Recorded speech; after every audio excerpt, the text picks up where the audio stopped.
Assalamualaikum warahmatullahi wabarakatuh. Selamat datang di channel Kak Anita.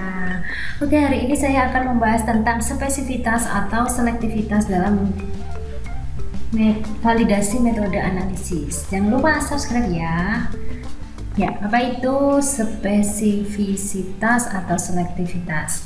Jadi, spesifitas atau selektivitas itu merupakan kemampuan yang hanya mengukur zat tertentu secara cermat dan seksama dengan adanya komponen lain yang mungkin ada di dalam matriks.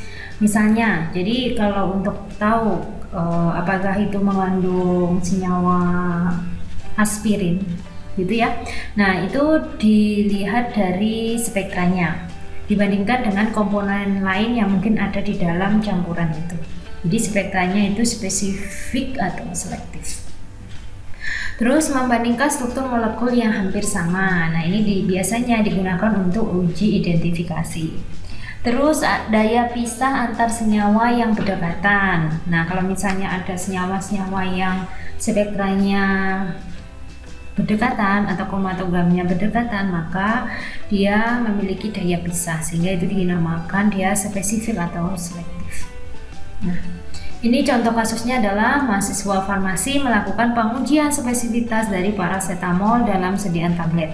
Pengujian spesifitas dilakukan dengan mengukur serapan larutan masing-masing analit secara terpisah. Larutan kerja standar yang mengandung campuran komponen juga diukur serapannya.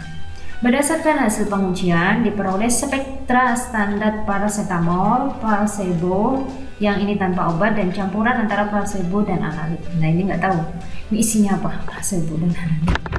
Nah, ini kita bisa lihat di spektra masing-masing larutan ya. Jadi ini saya ambil dari sebuah artikel yang dia menguji kadar parasetamol. Oke, yang pertama ini adalah gambar dari spektra parasetamol di dalam larutan sampel. Nah, ini ditunjukkan dia terukur di panjang gelombang maksimum 243,90 nanometer dengan absorbansi 0,679. Nah, untuk figur 4 ini adalah spektra dari placebo yang dia tadi dikatakan tanpa adanya bahan obat, jadi tanpa adanya PD atau spektra ya, bukan PD. Ya, atau spektra di 243. Jadi tidak ada spektra di situ untuk placebo. Sedangkan pada placebo plus analit, nah ini tidak tahu ini analitnya apakah memang berisi parasetamol atau tidak. Nah, ini diuji bahwa ternyata ada yang spektranya dengan panjang gelombang maksimum di 243. Nah, dengan serapan 0,679. Jadi ini yang namanya spesifitas atau selektivitas. Jadi dia menampilkan spektra yang sesuai dengan standarnya, gitu.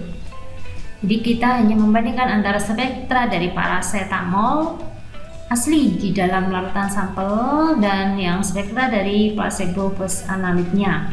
Ini sudah ada analitnya adalah parasetamol. Jadi seperti itu saja untuk membedakan spesifitas atau selektivitas. Kalau spesifik berarti dia zatnya itu spesifik ya, khusus ya, tampak khusus gitu. Jadi kalau misalnya dengan UV kita bisa melihat dari panjang gelombang maksimum. Kalau selektif berarti dia bisa dibedakan dengan senyawa yang lain. Kalau misalnya parasetamol di panjang gelombang maksimal 243, mungkin yang senyawa lain di panjang gelombang yang lain, jadi itu selektif gitu. Atau bisa dipisahkan dengan antar beberapa senyawa, jadi itu yang namanya selektif. Kalau spesifik berarti dia tampak sama gitu. Oke, kalau misalnya masih bingung, jangan lupa berikan pertanyaan di kolom komentar ya. Terus subscribe terus dan bunyikan lonceng untuk bisa tahu pemberitahuan di channel Dosen Farmasi Cantik. Oke, terima kasih. Wassalamualaikum warahmatullahi wabarakatuh.